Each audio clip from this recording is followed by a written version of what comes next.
આ તો બીનાબેન આપણને સિંગોડા લેવા માટે લઈને આવ્યા છે ગામ, તો આપણે એમને મળાઈએ પહેલાં તો ભાઈ હું તો આવતી હતી પણ અમારા છે ને અમારા રવિ લંગરિયું અમારા જોડે જ હોય અને મેં તો તું ચાલ ભાઈ આજે ફરતા આવીએ. અને ગોવિંદભાઈ ને અમારા ગોવિંદભાઈ એટલા વર્ષોથી અમારી ઓળખાણ છે. પહેલાં સોડા અમે પીવા ગઈ હતી ને ત્યારથી એમની મારી ઓળખાણ છે. બચારા બોલાઈ કરતા હતા એટલે મેં ચલો આજે તો એમના સિંગોડાની વાડીએ પહોંચી જ જઈએ.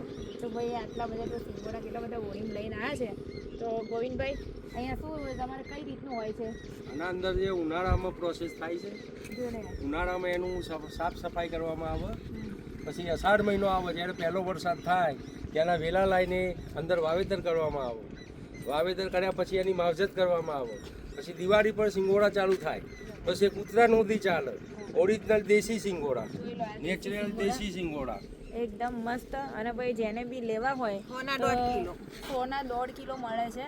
અને જઈ અમે દેશી સિંગોડા દેવીના પૂરા જે મહેસાણા પાસે ગામ દેવીના પૂરા કરવા જી આ એમનું પોસ્ટર છે. તો તમે બે જીજક આવી શકો છો ભાઈ. ઓ વાહ ભાઈ લેવા માટે અમે તો આવી જ ગયા તો ઠેલો ભરીને જઈશું. મોબાઈલ નંબર નીચે લખી દઉં. હા મોબાઈલ નંબર નીચે લખી દઈશું અમે.